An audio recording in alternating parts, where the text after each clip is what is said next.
Seven business schools. Now, whether they're the Magic Seven or the Magnificent Seven, Harvard, Stanford, Wharton, Columbia, Chicago Booth, MIT, Sloan, Kellogg, well, they carry a gravitational pull. They're not just because of rankings at the alumni networks or the eye-watering salary uplifts at graduation or in the years that follow. I think there's something more powerful with the M7 schools. They're this once in a lifetime inflection point where extraordinary talent from all over the world come together for 2 incredible years to deliberately change, reshape the path that they're on. Well, that's the opportunity. But as you know, access to the M7 schools is highly selective, which is what we're here to discuss today. How can you ace your applications to the M7 schools? I'm Matt Simmons, a founder, one of the co-founders of Fortuna Admissions, which is a dream team of former MBA admissions directors, associate deans, associate directors, and insider admissions experts from the M7 and other top schools. Today, I'm joined by my colleagues. Here they all are. Tatiana Nimmo is one of our expert coaches. She's a Stanford MBA and former GSB admissions interviewer. Judith Silverman Hadara, one of my co-founders at Fortuna and the former Wharton MBA admissions director. And Becca Fogg, another of our expert coaches. You can tell by the reviews that Tatiana and Becca get from all of their clients heading to these M7 schools. Becca is a Harvard MBA and a former HBS senior research fellow with one of their much beloved professors. So a busy session over the next 45 minutes. We'll start, of course, with what the M7 look for.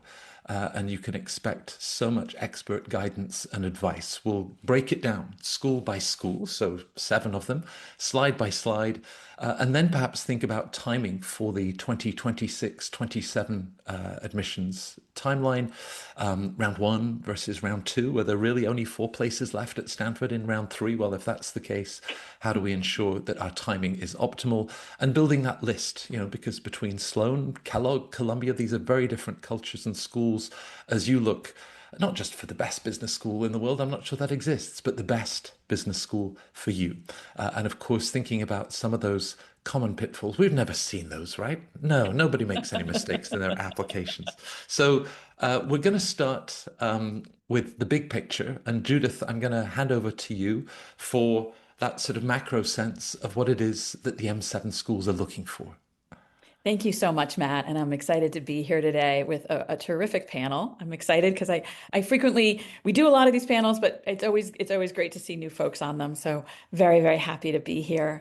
And the M7, as Matt said, each of the schools is very distinct, and you're about to hear that from us about what it is that makes them different for each individual that's applying and what are the qualities that help the school stand out for you.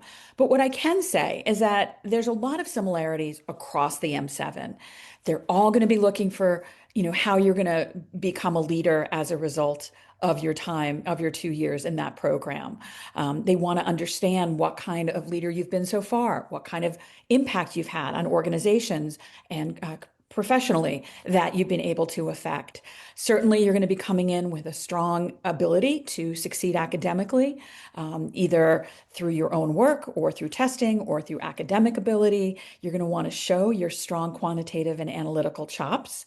Certainly, schools are hoping you're going to be yourselves. You're going to come to that application process with a true sense of self-awareness, a really clear case of what your purpose is.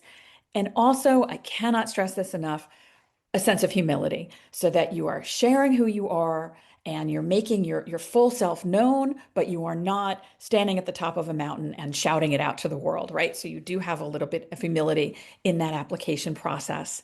Your ability to interact with others, to know when to push and when to pull, how to be part of a team, how to communicate with others, and how to sometimes discern what's not really being said. What is that subtext? So that's your ability to have a very strong EQ.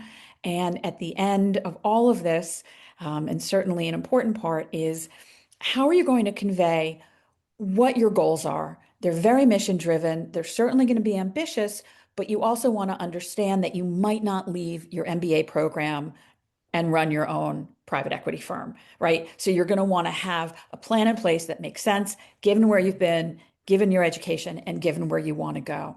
Delighted again to be part of the team today to talk about these ideas with you. Judith, both of us have been in this industry for long enough to remember when FedEx and UPS made out so well with all of those last minute envelopes that were being sent to Boston, Palo Alto, Philadelphia. I think True. if you are standing shouting at the top of the mountain, I'm drawn to this word humility on Mhm. this, because the temptation surely is to think, well, I need to, sort of upload all of my accomplishments, my achievements. You're saying that you're trying to find a more authentic balance. Without a doubt. And Matt and I have just aged ourselves appropriately because we do remember the days of FedEx. And when I was at Wharton, there were always people running in, the couriers would come in on the day with like packs and packs and packs of mail for us. So without a doubt, humility is a tricky one, right? Because you want to show what you're capable of and what you've done. But you also want to recognize that you had mentors, you had teammates, you had a lot to learn. You're not perfect. Business schools don't want people that are perfect because if you were, you would have nothing to learn, right? So I think humility overall is learning how to talk about what's important. And I know this is, of course, very important to HBS in particular, and I hope Becca will talk about that. So it's a sense of knowing what makes you strong, but also recognizing that there's lots of growth potential available to you. And that's something that I think the schools are really going to be looking for. We'll be looking at this prism, and you've just provided a wonderful introduction for Becca that knows Harvard only too well. Perhaps some of those things already resonate with you, Becca, as we think about self-awareness and leadership. But fundamentally, tell us a little bit about the school and how that's going to impact perhaps application strategies.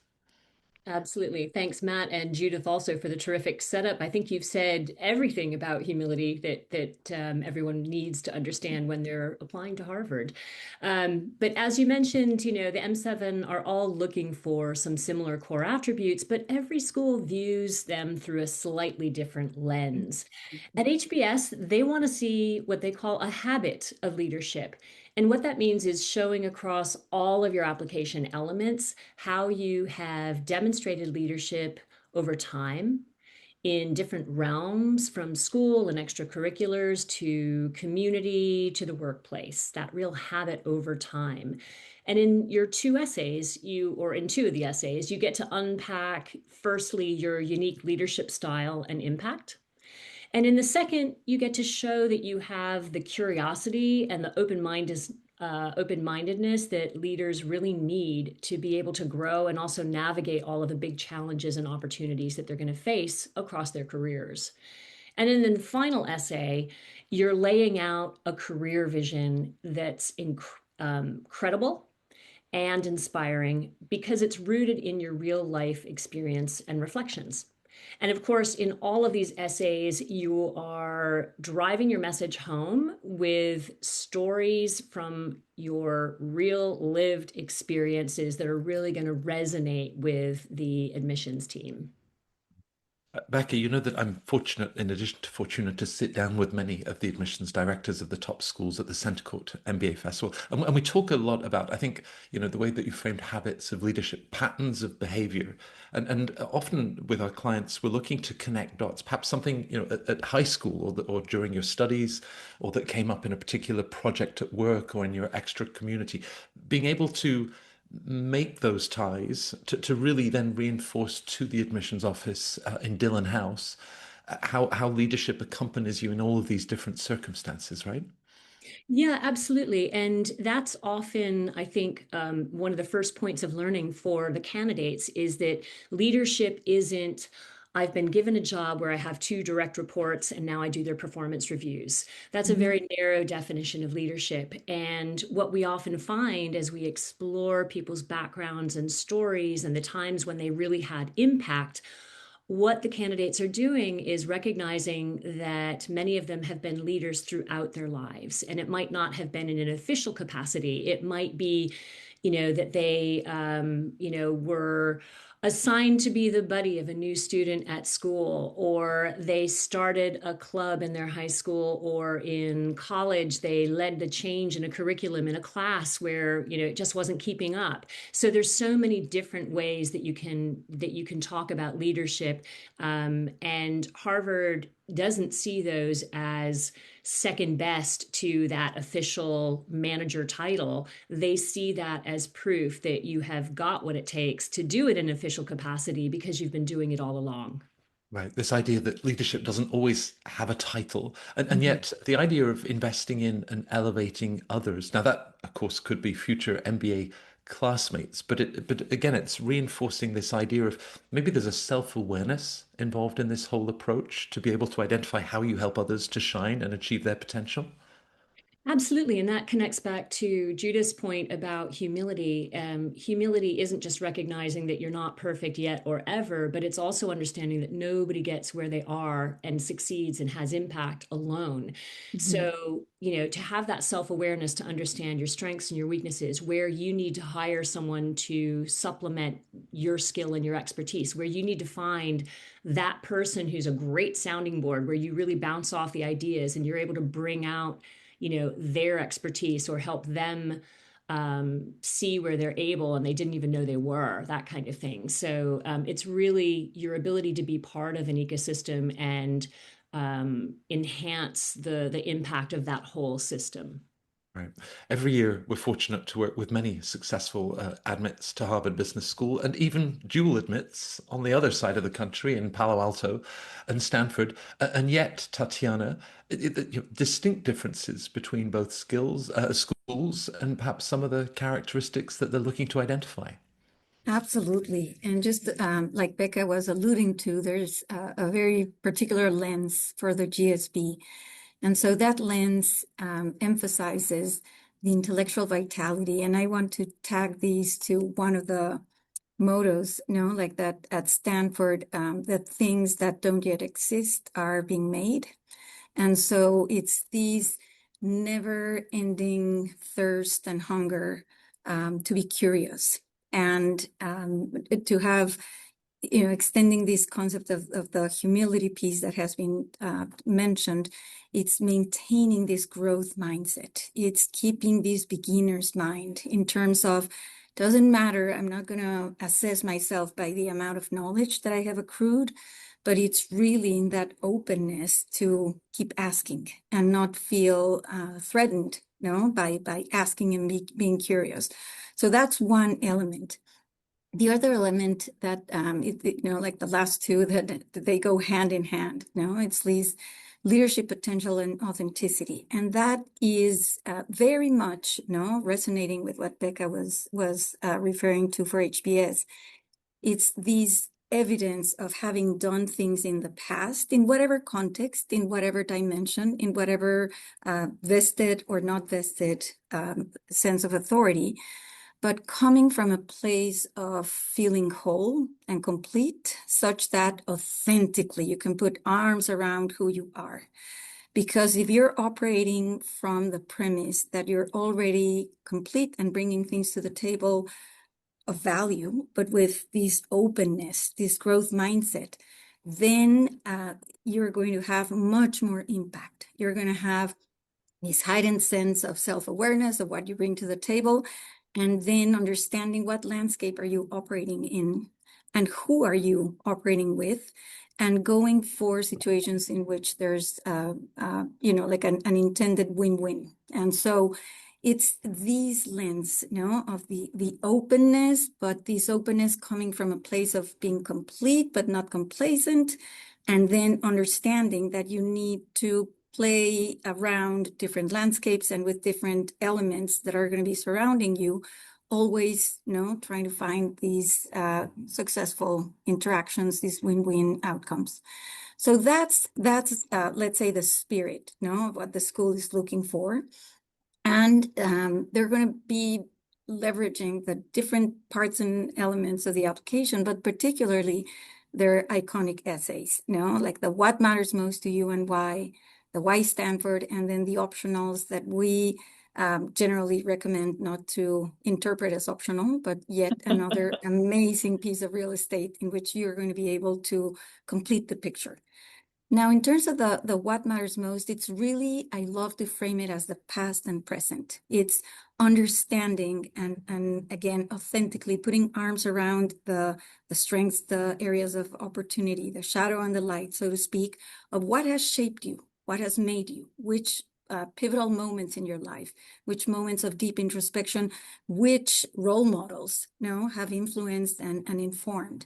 And then in explaining that in an effective way, coming up to the present picture of who are you and what are you bringing to the table. And then just extending that into the future comes the why Stanford, because then you're going to be able to bring the readers along in terms of where are you going towards? What are you aiming? Why, like where are you heading? And how is Stanford fitting in that whole process?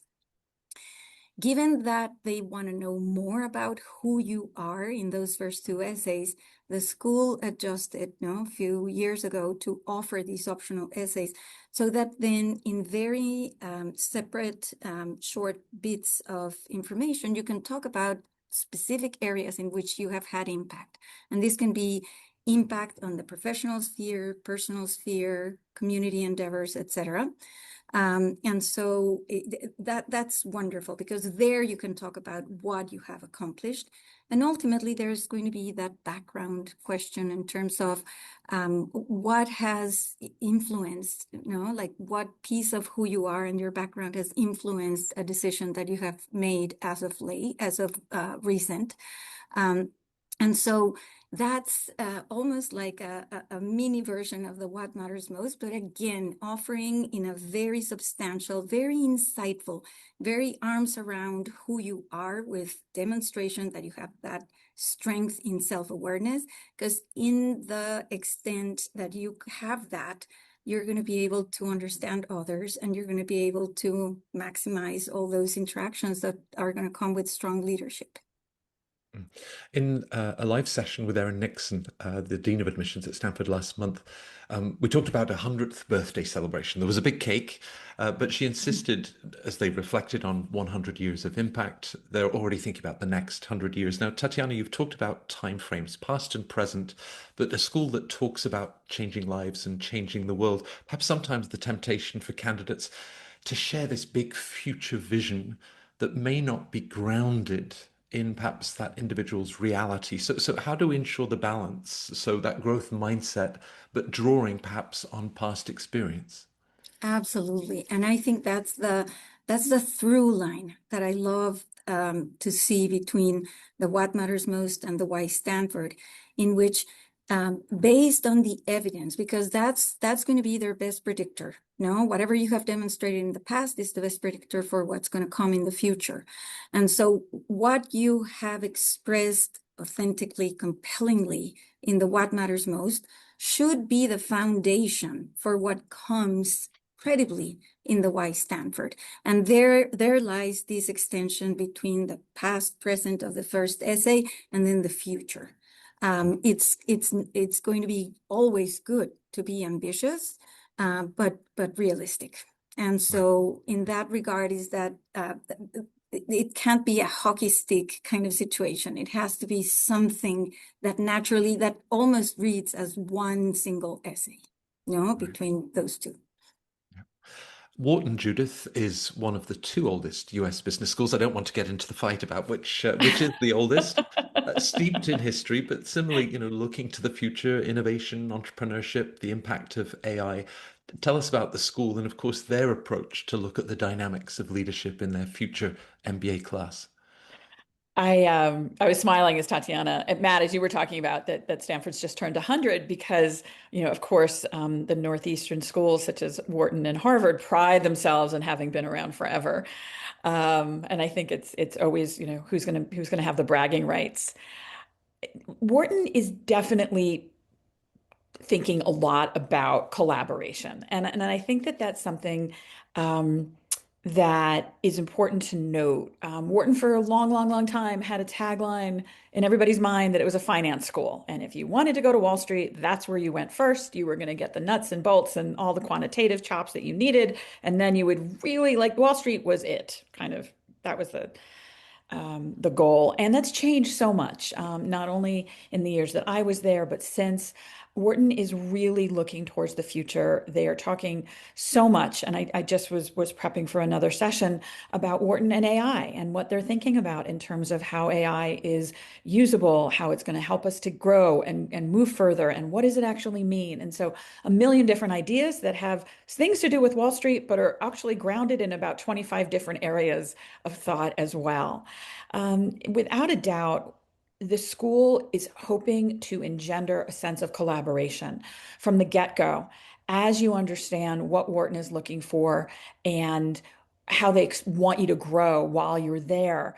You can tell a lot by what schools are asking in their essay questions, and that's why Wharton, kind of finds a question that really reflects where their mindset is and how they're looking to bring in one of their classes. Not surprisingly, Wharton does have one of the biggest MBA classes. Wharton and Harvard sort of share that distinction of Wharton's incoming classes are over 225, 825, 850 at this point. And what the school is hoping to get is a very, very strong sense of what your long and short-term goals are. Incredibly pragmatic. What are you going to do when you graduate? What are you going to do 5 years out? And then how does what you've done in the past get you to where you want to be next?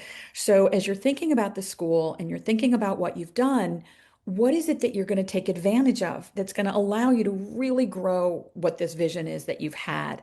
So you're going to want to do a very deep dive into the opportunities that are astounding. And I can use that word because I've been there, I've seen it.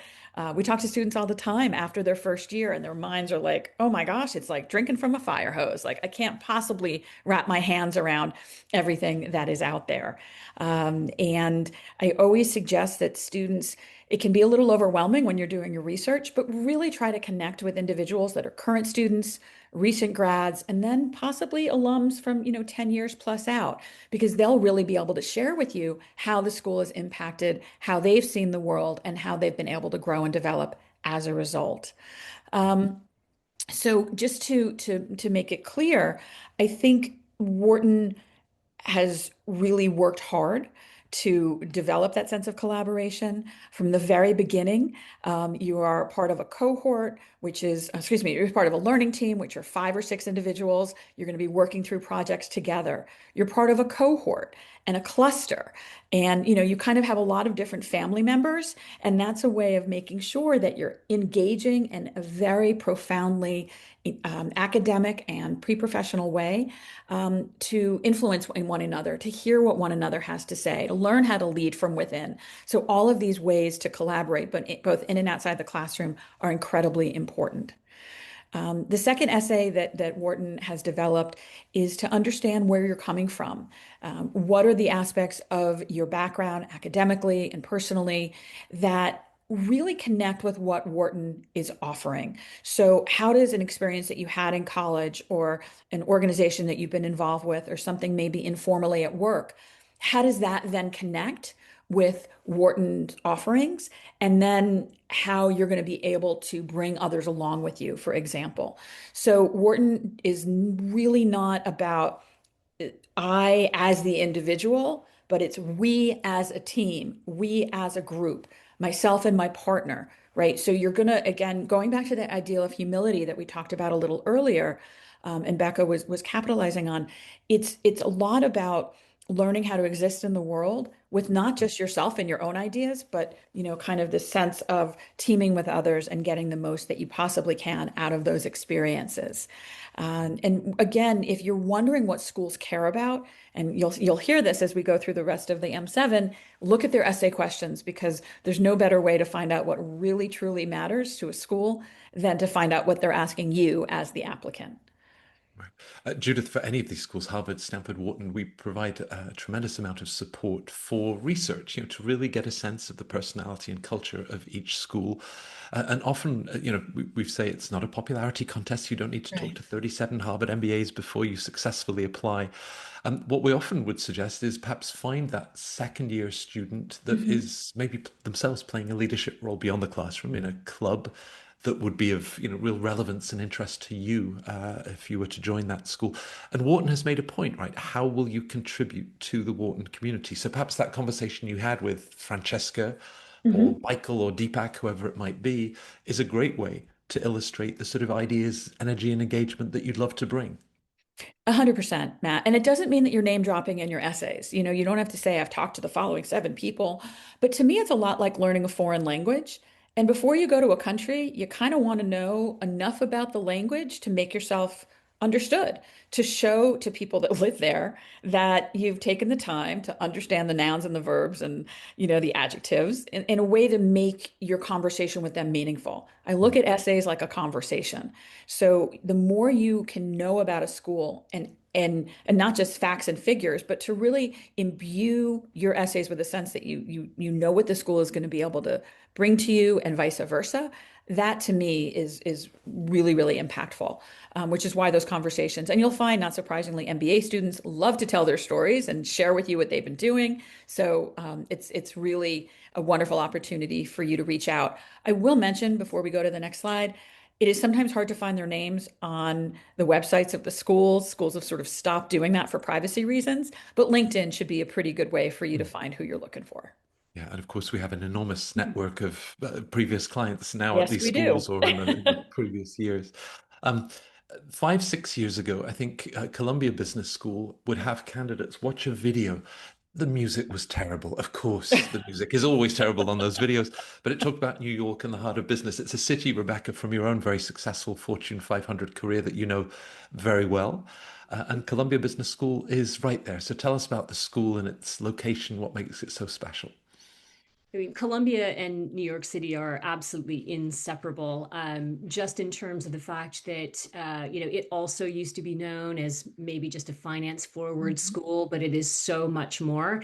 But the fact that it's right there in the city where so many other industries have their home and students can be kind of fluidly studying and learning and collaborating on campus, but also being right out there in the city with, meeting up with employers and seeing how these companies are run and what they're doing. And also a lot of entrepreneurial energy as well, even though it's on the East Coast. Um, so Columbia and New York City are really inseparable. And by now you're all seeing how the different schools have slightly different definitions of all of these core things that they're looking for and those lenses. So for Columbia, that lens on leadership is really focusing on ambition and vision and collaboration. So, in terms of vision, it's beyond just yourself. So, all of the schools care about impact. A lot of times it might be sort of a mission based or a social impact. And they want you to be thinking really big. New York City is a cosmopolitan, city, and New Yorkers, I can say this because I used to live there, think it's the capital of the world. So they're really looking for, a bold vision of what you might be able to achieve surrounded by the right team and collaborators in a mutually supportive environment. So they want ambition and they want vision, but they also want that pragmatism that others, that Judith and Tatiana have also talked about.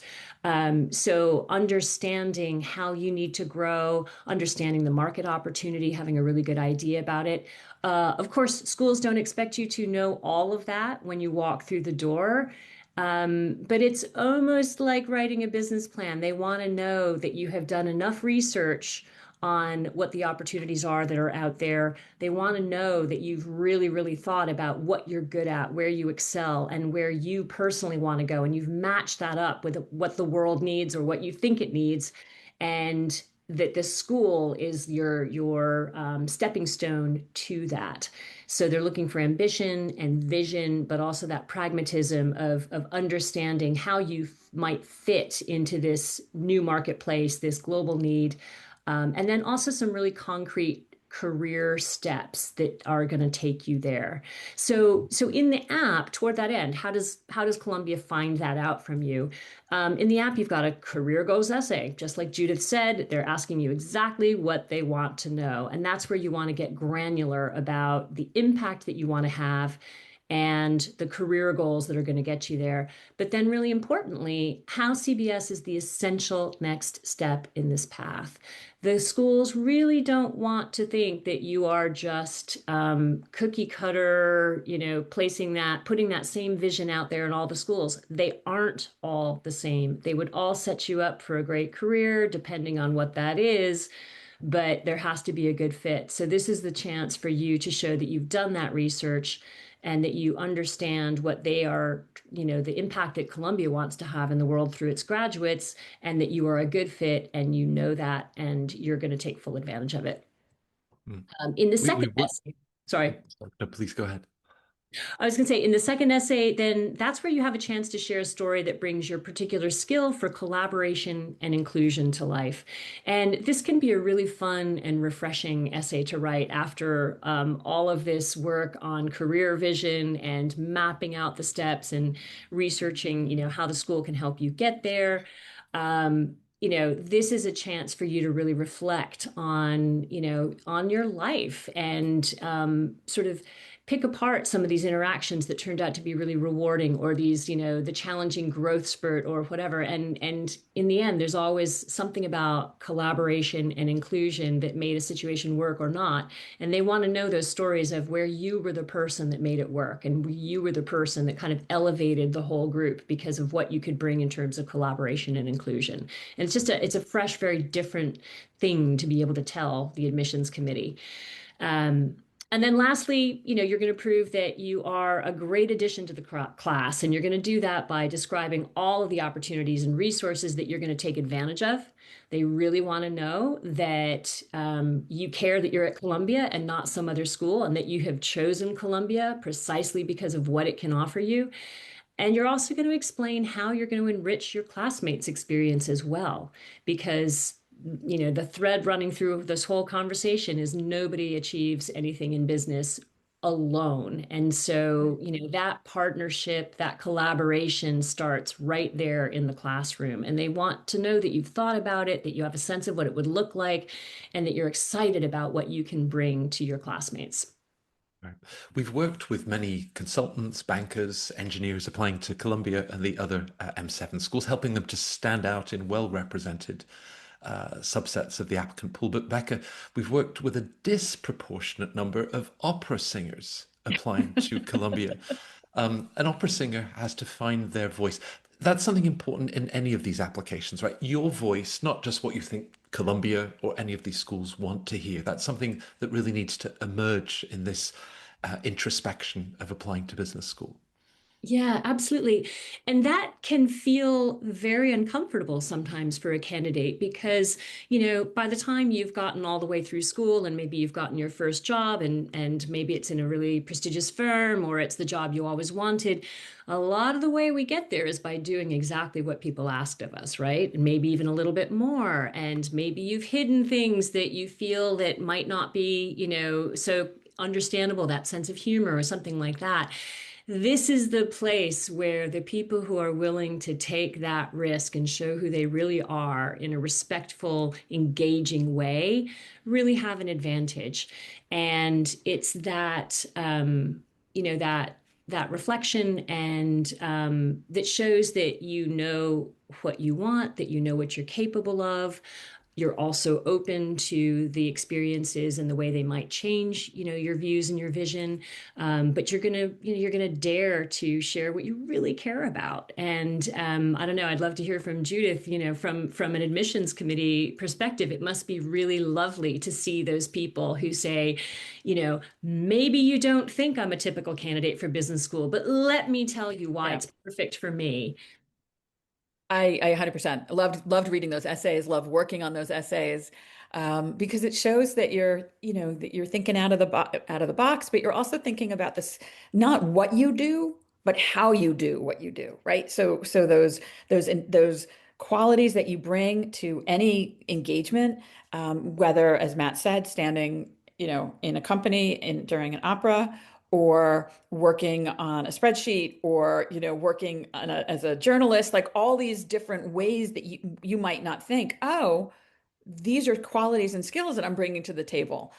So yes, indeed, I will confirm that we love working with non-traditional applicants and reading about non-traditional applicants as well.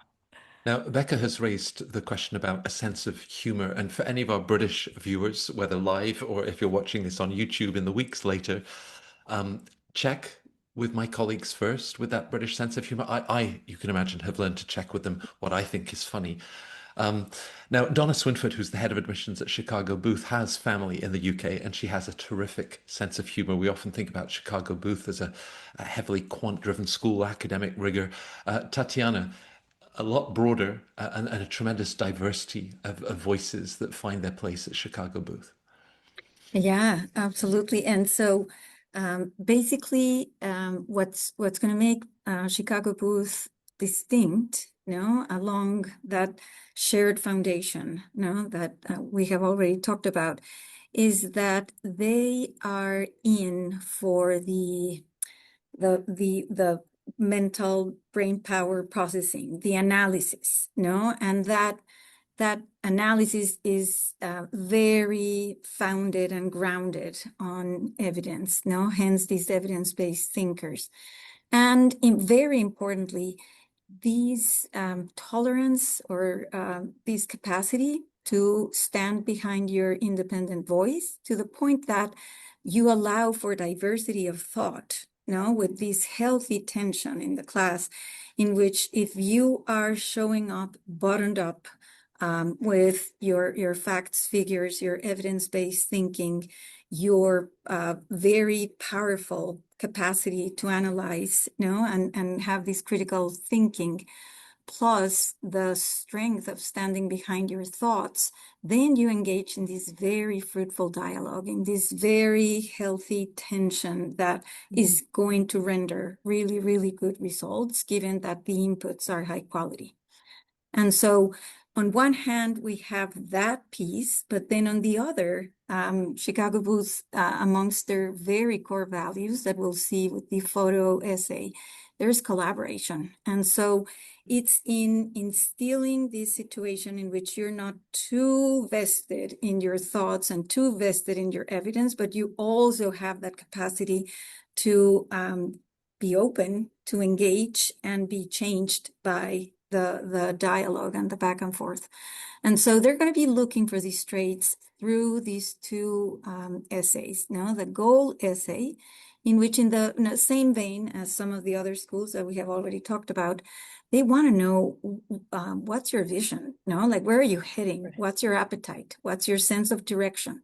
Where is that sense of direction and sense of purpose anchored on? And so what's going to be critical for this essay is to make sure that, like the distinct strengths that the school is looking for, like this rigorous analytics, but then this clarity of thought, that these permeates, throughout what's been ingested, by the admissions officers. And then, of course, there's the photo essay, which is very unique. And here they're going to offer you 4 visuals, that you can choose from. And they, like they're going to be looking for how you have manifested and how you interpret their core values, like these curiosity, collaboration, and this open-minded learning.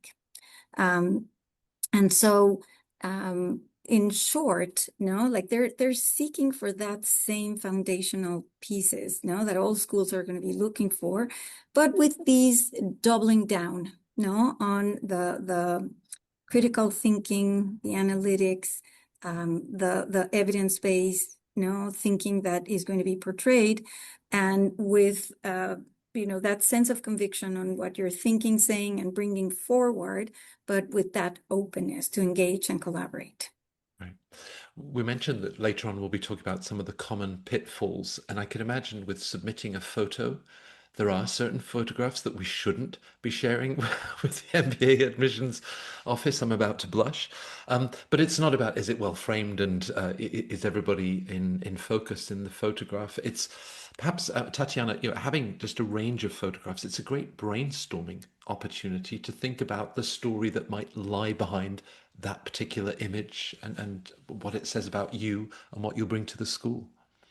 That is correct. Yeah, I mean, it's really the narrative behind the image, you know, like the image is just eliciting the stream of thinking and that interpretation or that opportunity to manifest how are you perceiving that, and then how is it resonating with you, you know, based on who you are and what you're bringing to the community.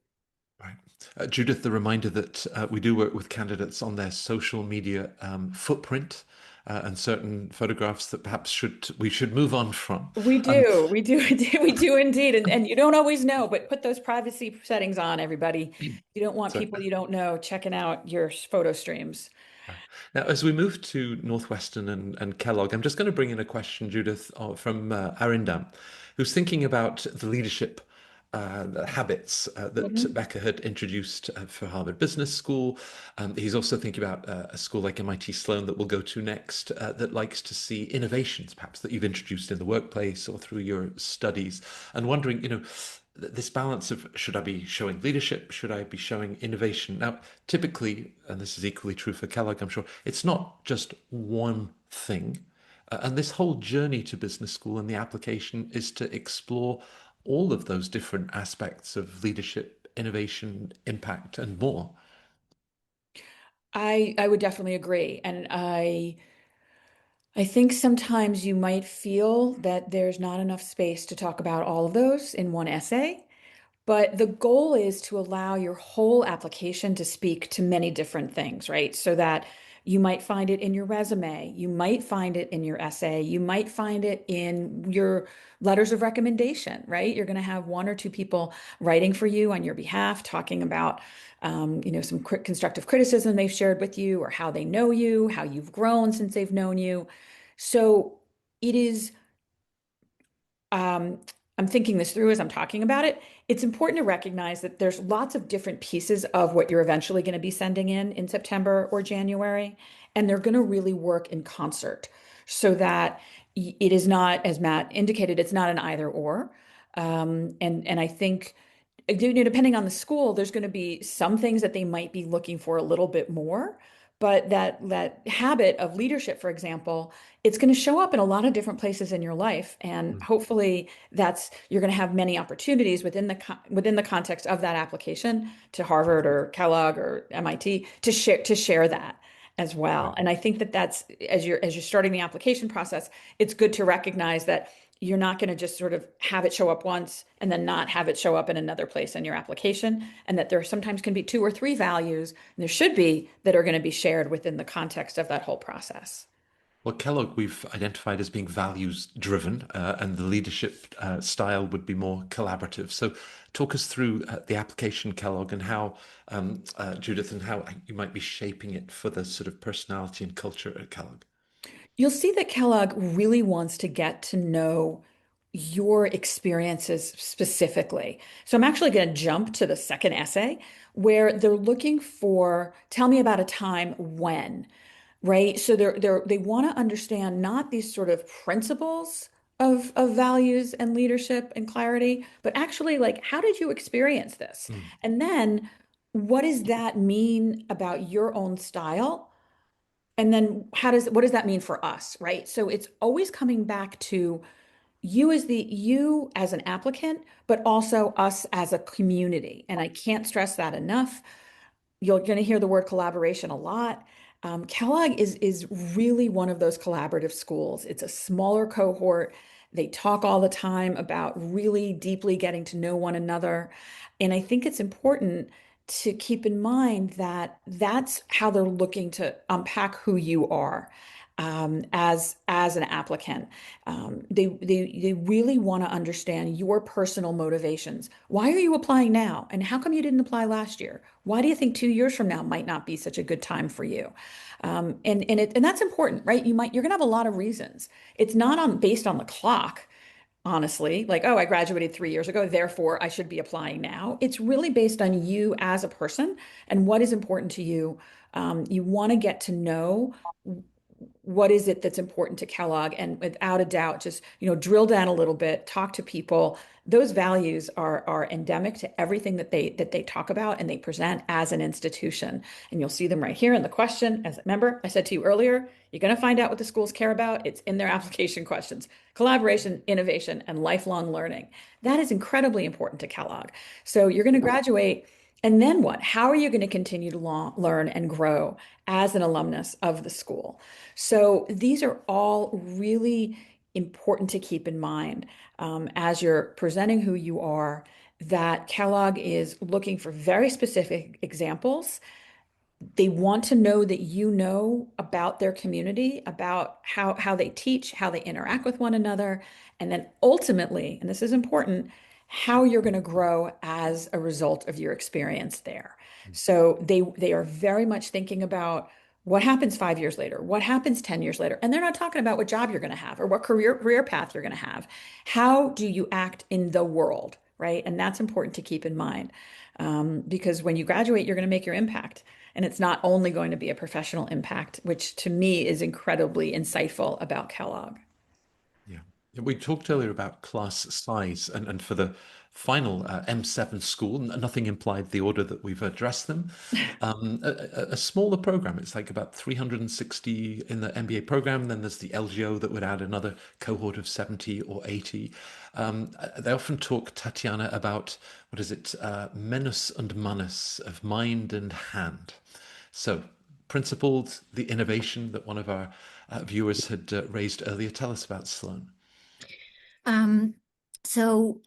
This is, I mean, it's quite interesting because for me, like MIT Sloan comes across as incredibly clear, crisp, succinct, and concise in the way that they want to learn about their candidates. And so there is this very one-to-one relationship between what they're looking for, like principled, analytical leaders with a bias for action, with emphasis on that bias for action, that very pragmatic element.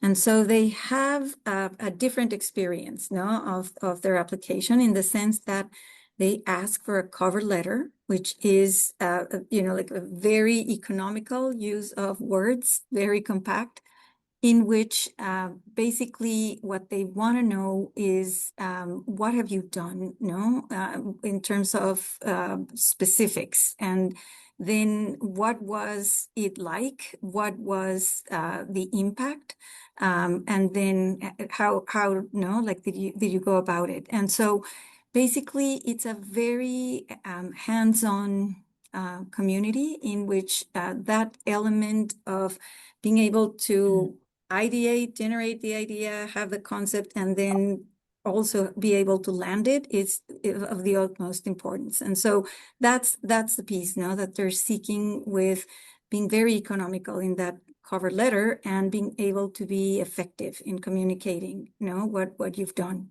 Then comes a video essay, which is concise, 1 minute, no cuts. And this is the opportunity to present yourself in terms of your energy, your overall gravitas, that you're going to be bringing to the class. And then they're going to be able to take the pulse of what's the experience of, like hearing you, and the fit, that you're going to have with that culture. And then there's this additional, like short essay, in which they want to know a little bit more about the background, about what has shaped you, what has influenced you, what has informed you. And so understanding these, elements of culture, of elements of identity, and then how all of that has informed your set of beliefs and your set of values. And so again, no, it's not as extensive an application in terms of the content, but sometimes I feel that it's far more challenging to be able to convey ideas effectively in a very tight real estate of what's being offered, through these different components. Yeah. Do you think, Tatiana, as we move forward with AI, that more schools will lean on video? Of course, we could create our avatars too, but it is a moment to capture that sense of personality and clarity of thought. I think so. No, like I think that just experiencing individuals and knowing the many elements, no, and the many dimensions that an individual brings to the table versus just the flat written word, it's going to be sought more and more, no, to get a good sense of personality, of presence, of magnetism, of likability, all these things that are so important. And the rules, of course, coaching so many clients for interviewing, similar, we talk about not being over rehearsed. That there needs to be that sense of natural self. I'm sure that's equally true for Sloan's video essay. Completely. And in the end, there's it's equal parts as the receiver, no, on the receiving end of that information, either on an interview or video. It's on one hand leaving with these additional content, information that's high quality that you have learned, but then also having the sense that there was good chemistry, good conversation, that it's more like a situation in which it doesn't feel rigid, no, or it feels overtly manicured, but it's something very flowy, organically natural. Because in the end, when you leave conversations with the positive note of the what you learned from it, but also the sense that you could no, like you could go back and have that conversation again and again. I mean, those are elements, no, that just add tremendous value to interaction, collaboration, and community. Yeah. Now here we are in towards the end of March, and I feel that one of our viewers has set us up for moving on to timing as we go through the different rounds. Judith, I'm going to be turning to you, but he or she asks, for example, how the M7 looks at career pivots if they were to switch industries in June. Does it make sense to apply in round one when you've only been there perhaps 2 or 3 months versus a later round? But take us through those 3 rounds, because you'd spend a lot of time with your colleagues at Wharton thinking about who applies and when. We do, and we did. And I'm going to take that question that was just asked, which is terrific, and answer it and tell you I would probably wait a little while. You want to get your feet under you if you are starting a new job or a new career. Pivot, in over the summer. I would give yourself, hopefully if it's June, then you're going to give yourself 6 months before you apply, right? I'm afraid if you apply in round one, you're going to be still figuring it out and you don't have a lot to go on. You may not be able to get a letter of recommendation after 3 months. It feels a little funny. So I generally tell people that are thinking about career changes, new jobs, wait a little while, let it settle, and then if you are admissible, you're going to be admissible in round one or round two. I can't stress that enough. The schools would rather see you when you're ready as opposed to feeling like, oh my gosh, I just started a new job and now I have to get this application in. So the thought is that by waiting, you'll have a larger group of ideas to pull from. You'll have some new experiences, and those may be the examples that you're going to want to use in your eventual application. But I should also mention we're also happy to talk to you about it. If you want to reach out to us separately, please don't hesitate. So the schools are working on a 3-round system. Not all of them do. Many of them do, with the exception of a couple of big ones that do not have a round three. And in round one, the available the seats, obviously there's going to be the biggest number of seats available, and if you're coming from a very, very competitive profile in terms of banking, consulting, or tech, you might want to consider round one only if you're ready, right? And I think, again, I want to stress that this is not the kind of thing that you want to roll up in August and say, okay, I'm applying in September. We are starting right now to work with applicants that are thinking about September. So certainly you want to be hard at it by May. Certainly, June, you want to give yourself enough time, enough runway to feel good about what you are submitting, and that you're not rushing that application process. You want to make sure that you've talked with the schools, you've talked with current students, you've talked with alums, you've done your research. Round two, not surprisingly, happens to be the larger round, because sometimes it takes people a little bit of time to get off, to get ready, to get situated, to understand what it is that they really want to do. In a lot of educational systems, the beginning of the school year is September, which means that's when some people start to think about the next step in their own education. So it almost kind of mentally, gets people geared up. The January round will have some individuals that were deferred from round one. So that sometimes can play with the number of applicants that are actually under consideration.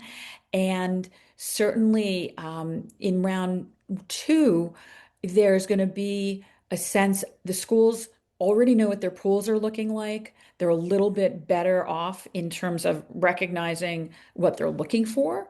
And depending on the year, there's so many different factors that can change why a pool would be bigger or smaller. But I would say consistently, round two is a great time to apply. It can give you a little bit more of an opportunity to get yourself set, as I said.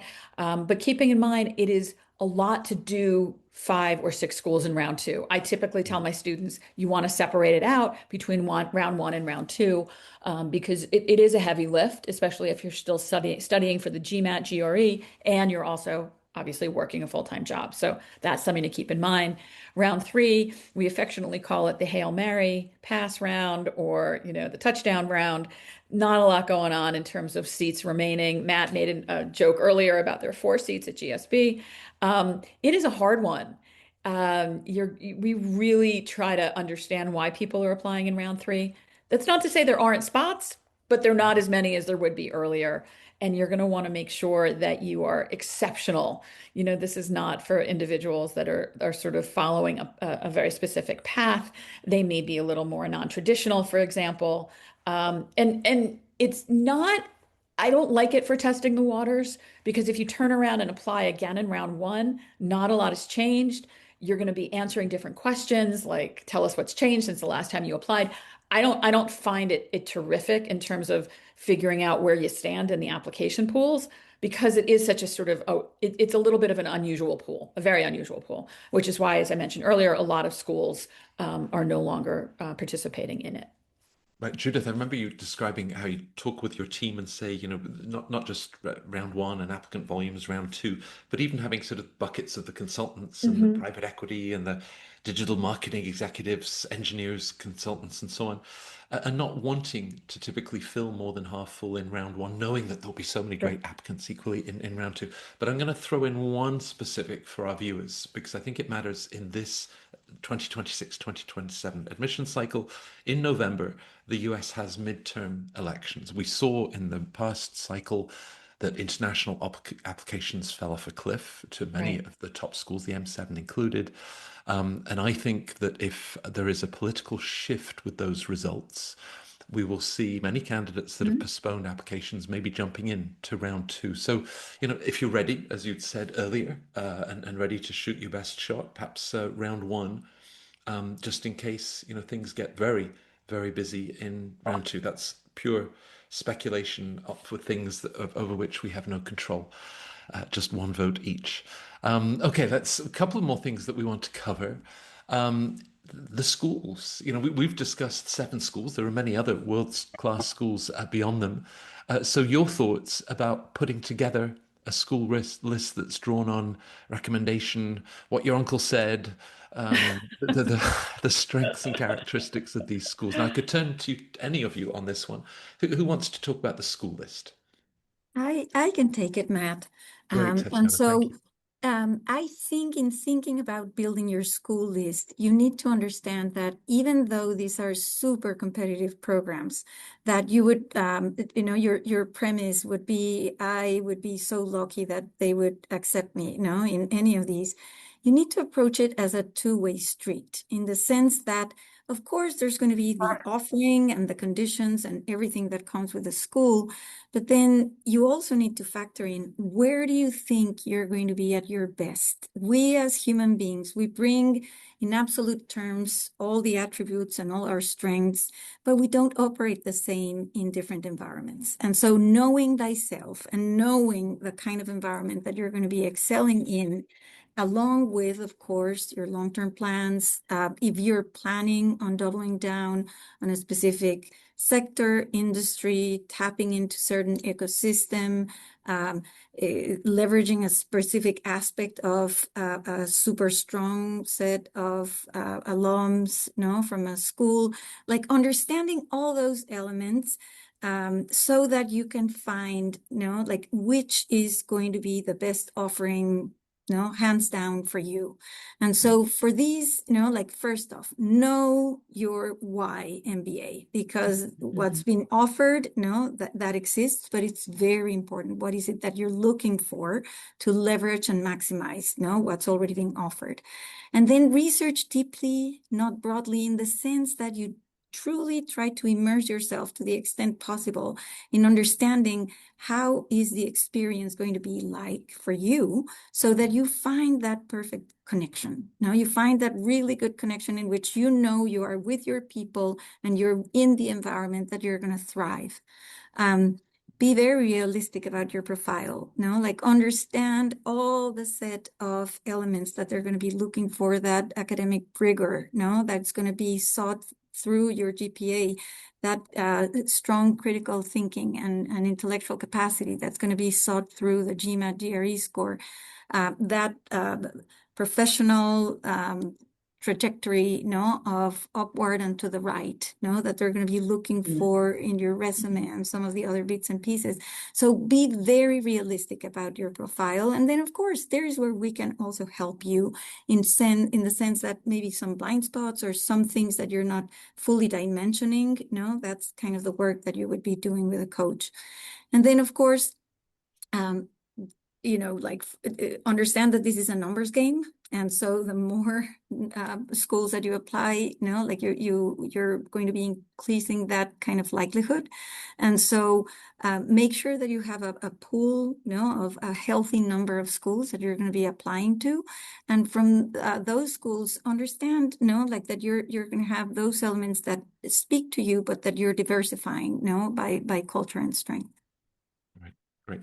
There are some fantastic questions coming in, and we've got a Q&A session, and we'll try to run to them. But I did want to turn to Becca.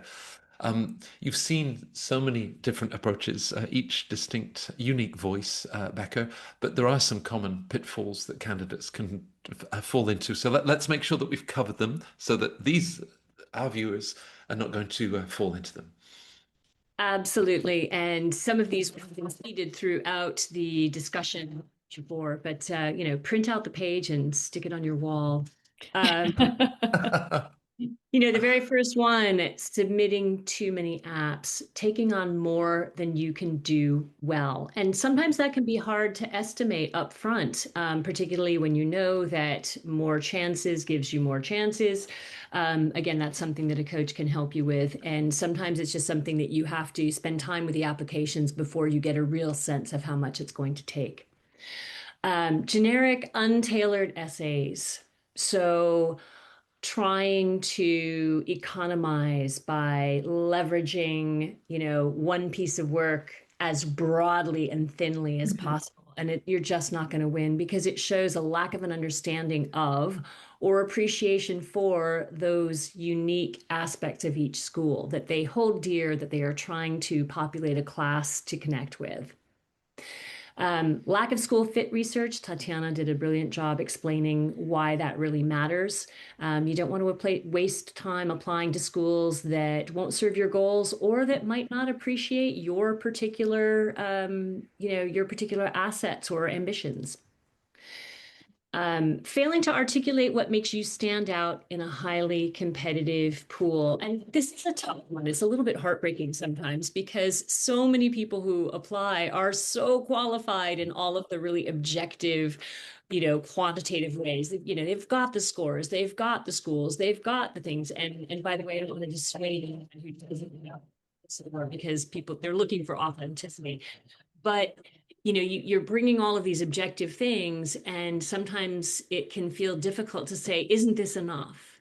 But the good news in that respect, whatever your profile is, when you're applying to the school that's right for you, the real opportunity for differentiation comes with your insights.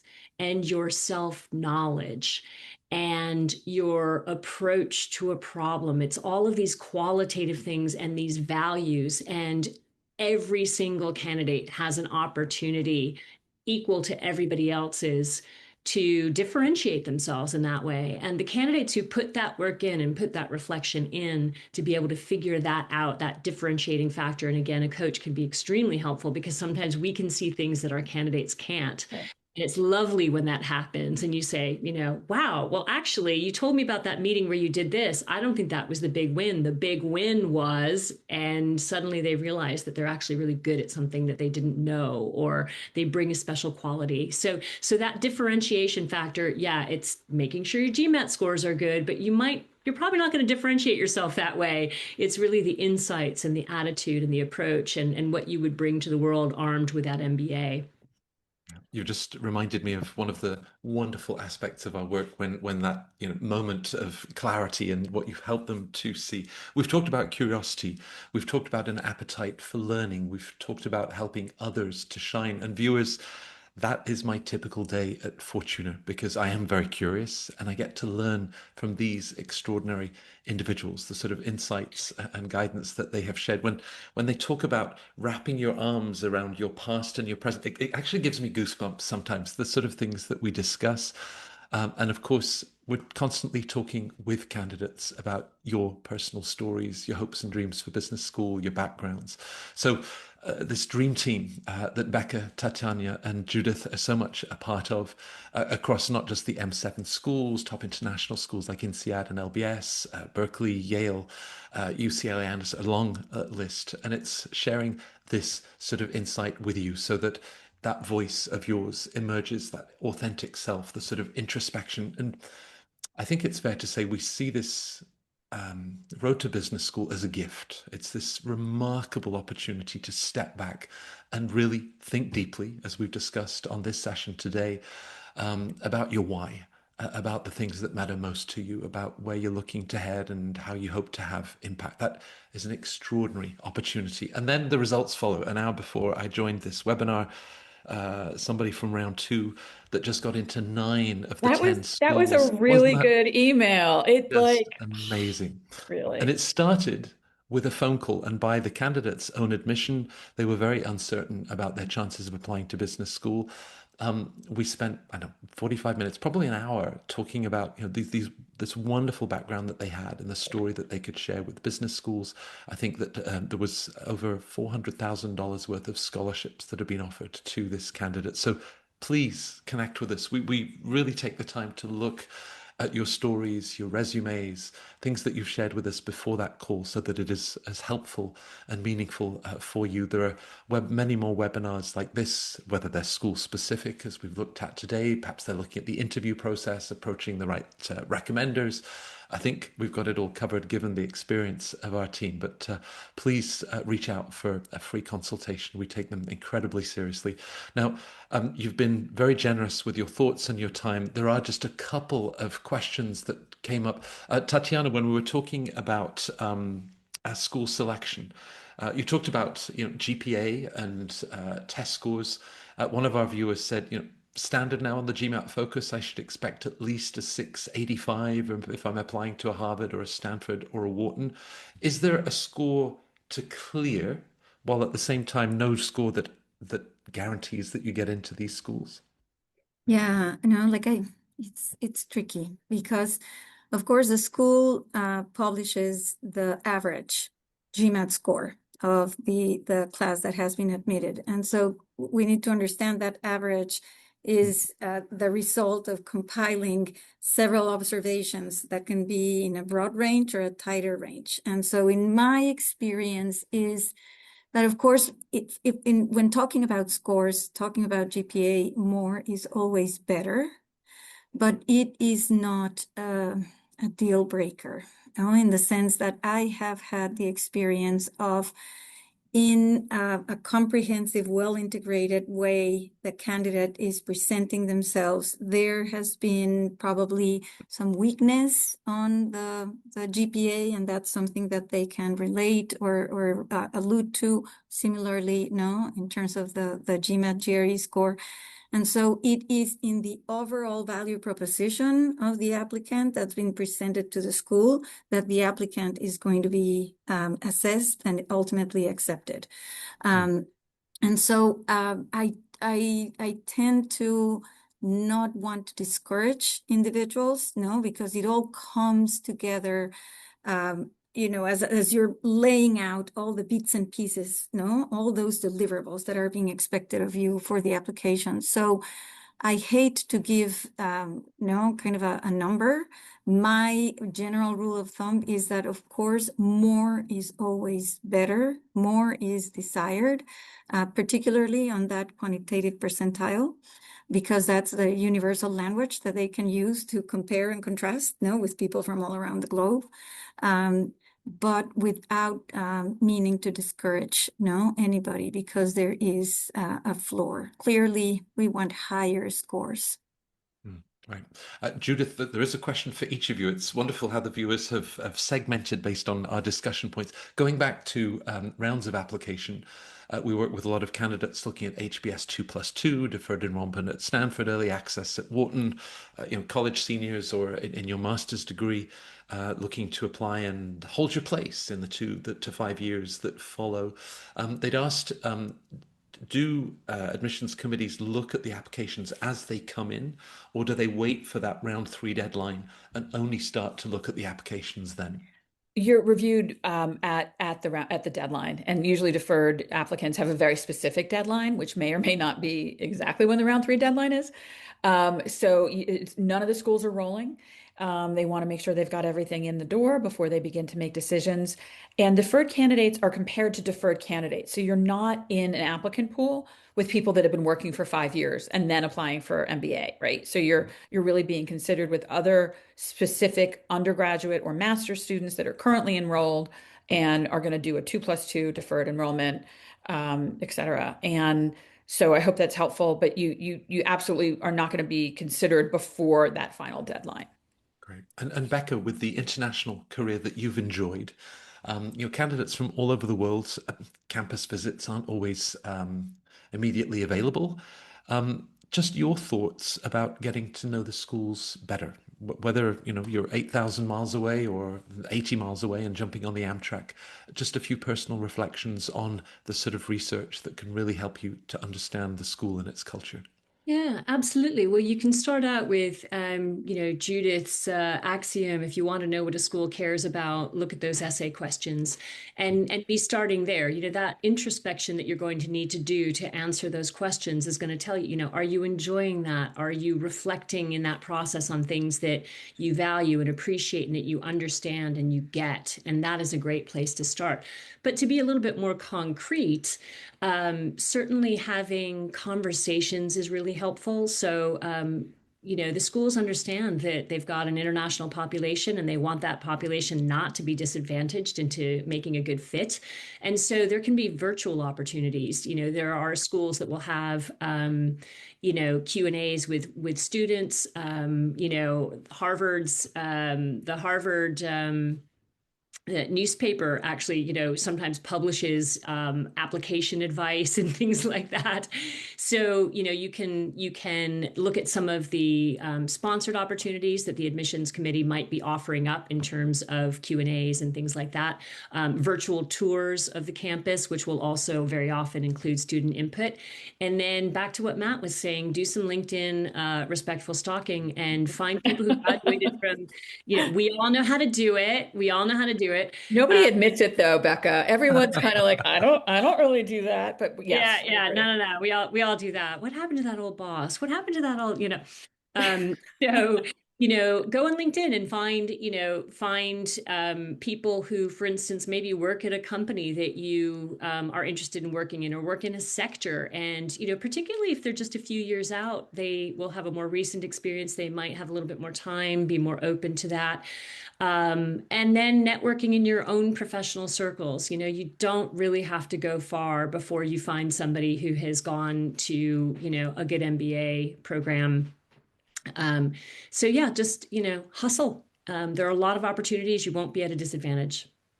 Hustle. I can tell someone's lived in New York. Well, thank you, the four of you.